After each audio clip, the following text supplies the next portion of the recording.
Hello, and thanks for letting me be part of your conference. I wish I could be there with you, but at least we have this kind of technology to let me speak with you in some way. I apologize for the fact that I speak no Chinese, even though I had the privilege of taking a vacation in your country 12 years ago, which was extremely interesting, but I do not in any way believe that that puts me in the know about what's happening with your non-governmental organizations right now, nor all the details about how volunteering is being supported by the government in China and other ways. So you must forgive me. I hope to learn more, hopefully from you. But the good news is that volunteering in many ways, even though it looks like it wouldn't be, is quite universal. And the issues of how to work with volunteers have been shown to me, at any rate, to have been around for a very long time and to work in many different cultures. As you know, I'm Susan Ellis, and I'm president of a company called Energize Incorporated, which is a training, consulting, and publishing firm that specializes 100% of the time on volunteerism issues. I've been privileged to have spoken in 26 different countries on 5 continents. And it always amazes me, as I said earlier, how volunteering can translate no matter what the language, vocabulary, or situation is. And I was delighted when I received the request to translate my book from the top down, The Executive Role in Successful Volunteer Involvement. And that's because it is such a basic book designed, and still unfortunately the only one out there, designed to help the top level leadership of an organization really think strategically about involving volunteers. There are many things I could tell you about the book, but the part that I really want to draw your attention to is the early material in the book, particularly the chapter called Why Have Volunteers? Now again, not all of it may be relevant to China, or to your particular part of China, or to the organization that you're in. But the idea is this. It's very common in non-governmental organizations, or as we in the United States call them, nonprofit organizations, to focus on raising money. Money, money, money, and I understand that. You need paid staff, you need equipment, you need a roof over your head. But money alone is not enough. Every organization needs friends, needs supporters, need people who care about whether it survives, whether it thrives, and whether it's serving people. And in the chapter, Why Have Volunteers?, I talk about the things that make volunteers different and in some cases even more effective than paid staff in doing things. For example, when volunteers help people in need, this can be very sick people or dying people, or even in a class, even a student who's having trouble learning and are tutoring them. Those people are seen by the recipients of service as different from the paid staff. The paid staff's job is to do this work, and they may be wonderful people and do it kindly, but it's their job. When a volunteer is in the mix, the recipient knows the person wants to be there. And that can make all the difference in the world. I used to work in a court system where we provided volunteers to work with delinquent youth. And they were used to having police officers and probation officers and all kinds of formal people working with them. Suddenly here was a volunteer who could simply be a friend. You can't pay for friendship in that way. That's one big reason. Another reason is credibility. And again, I don't want to skirt any difficult areas here. But when you have an evolving political situation, you have people who maybe mistrust organizations or governmental entities. And when someone is a paid person working there, they end up being somewhat distrusted too. Now, it doesn't mean that a volunteer is always to be trusted or is always good. But people are happy to know that someone is there with no reason other than their devotion to a cause. So it's really an important piece. But the other thing is, a more practical thing, is that no matter how much money you have for your organization, and no matter how competent your staff is, volunteers can bring you more. They can bring you different skills. They can bring you talents, speaking languages, speaking sign language. They can bring you talents that you may not need all the time, but when you need them, you won't have to have staff to do them. You'll have volunteers who can do them. So this is a major reason, reason to think about volunteers as part of what I call a continuum of supporters. People who think well of you, people who give money, people who give time, people who advocate for you, are your ambassadors in the community. People can move from different roles from one to the other. They can sometimes be money donors, they can sometimes be time donors, they can be both. And that, again, is why from the top down, we say it's the executive director, the top level job, to make sure that the organization is gathering all the resources that are possible to have support the organization, and that money alone is not enough, and that the strategic involvement of volunteers, planning ahead for them, is what can make the difference between success and failure and between long-term advocacy in the community. I was also asked in this presentation to talk a little bit about what's happening in the United States in relation to volunteering. And I just want to begin with this, which is that I truly believe that every culture in the world, has some form of volunteering, but it may not have anything to do with the vocabulary of volunteering. I don't know whether you have a word for this in Chinese or in any of your types of Chinese. But the fact is, all cultures of the world have, over centuries, developed ways for neighbors to help neighbors, for people to help orphans, sick people, lonely older people. This is part of compassion. It's part of most religions. It's simply part of being a good human being. And whatever the words are, that's a place to begin in looking at the formalizing of volunteering into support of an organization. Another thing is that not everyone acts out of self-interest all the time.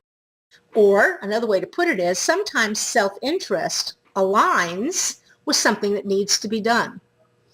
It's interesting, but around the world, a lot of the early evolution of sciences and of exploration and of plant life studies were done by average people who loved, or by individual scientists who loved to go hiking in the woods or like to get on a boat and go someplace on an island and study the wildlife. And that later became the basis of more formal sciences.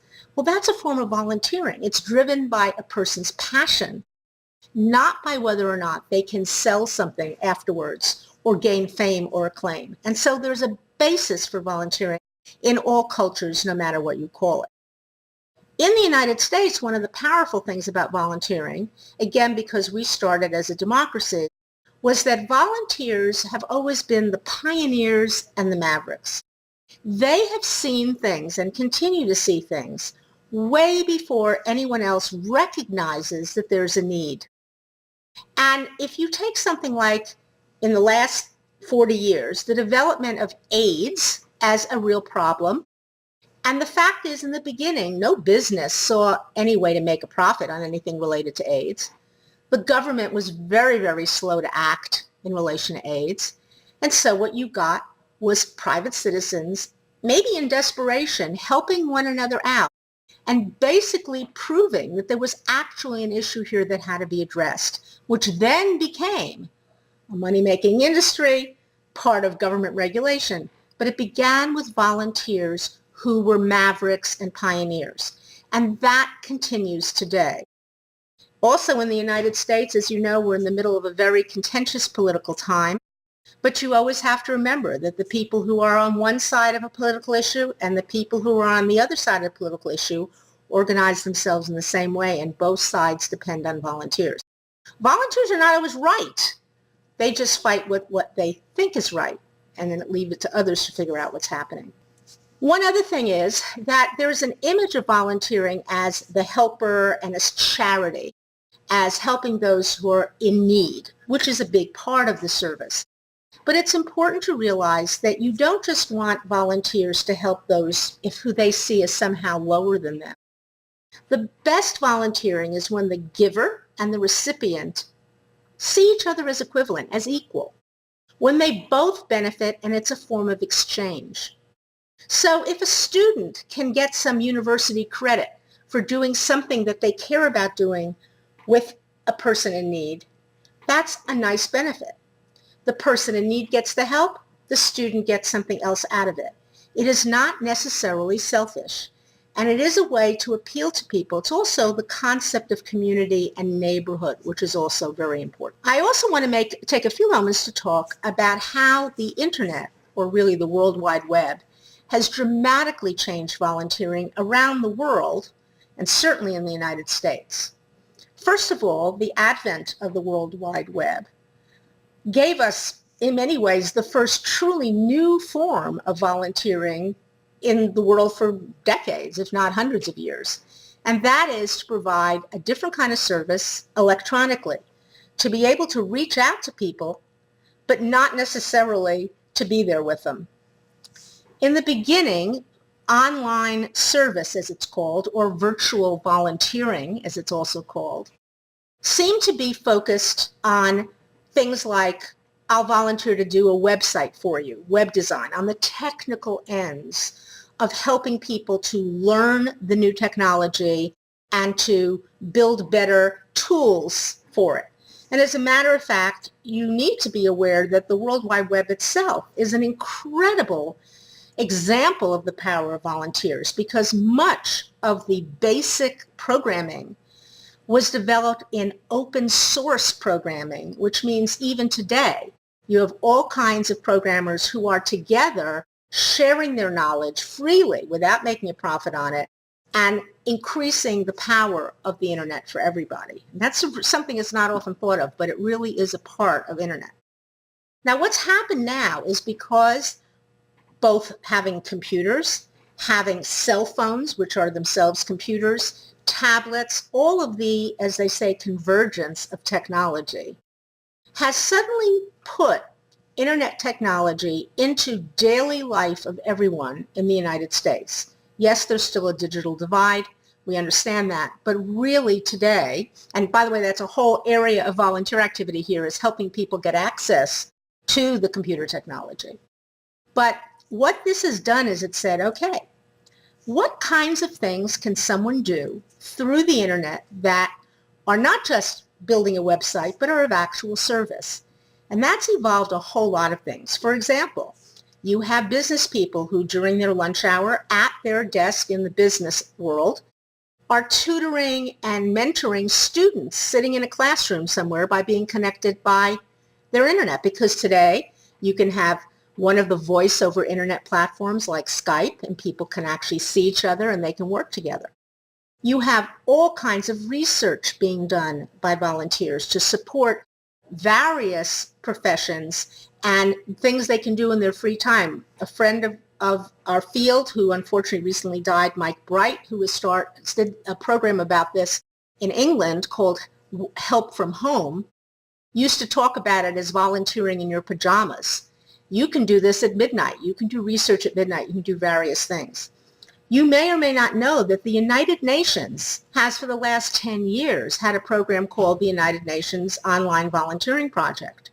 And at any given time, it has hundreds of technical people, engineers, and others online, connected, matched to people in countries where they need some kind of technical advice, whether it's from well building or whatever, and giving them the support, the consultation, if you will, the technical assistance to do their work. And that's an official UN program. You can find it online.